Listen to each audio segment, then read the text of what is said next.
Welcome to the first episode of the No Punt Intended podcast, brought to you by The Capone Show. My name is David Montoya. I'm your host, and today's discussion is going to pertain to the NFL's free agency frenzy that's been going on. The new league year began on March 17th, and the legal tampering period began 3 days prior to that. And in that time, there have been some pretty interesting moves. You know, every team's been in the mix so far, gotten some things done, but I've noticed that a couple of signings have been vastly underappreciated. So, over the next couple of minutes, I am going to shine some light on these signings and discuss their implications on the league. All right, here we go.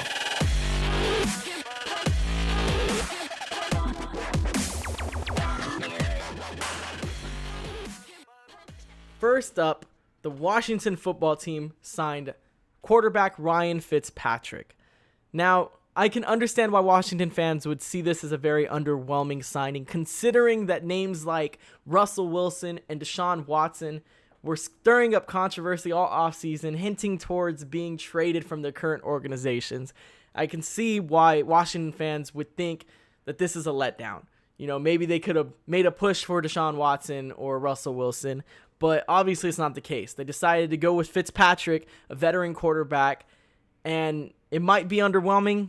But you know what? This is the right move, okay? They're not giving up anything signing him. They didn't have to trade a bunch of picks. They didn't have to trade, star players. This is going to work out fine. The Washington fans are missing the entire point. That team has everything that they need to turn Fitzpatrick back into Fitzmagic, all right?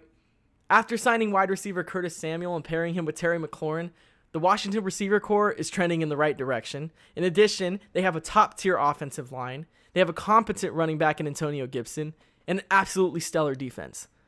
All right, with more or less the same team last year, when they had Alex Smith starting, they went 5-1. Now, I would take Ryan Fitzpatrick over Alex Smith any day of the week. Maybe not career-wise, but as of lately, I think Ryan Fitzpatrick is the better quarterback. According to Pro Football Focus, since 2018, Ryan Fitzpatrick has had a grade of 83.2. Now, that ranks 15th out of 32 qualifying quarterbacks. He's thrown for nearly 8,000 yards in the span of 27 games that he started, along with 50 touchdowns and 33 interceptions. His numbers may not be the flashiest, and, they're not going to blow you out of the water, but it's a respectable stat line. And, he's not the type of quarterback that's going to win you games on his own, but in Washington, he won't have to. And that's why this is such a great signing. They just need one piece. They need a competent quarterback that's going to take them to the next level, and I think Ryan Fitzpatrick does that. This is an underrated signing. Next up, the Jets. Yes, I know that their botched 2020 season is going to overshadow almost any move that this team can make, but they got something right in signing wide receiver Corey Davis. And I don't think it's being talked about enough, okay? Last year, the Jets' offense was absolutely disgraceful.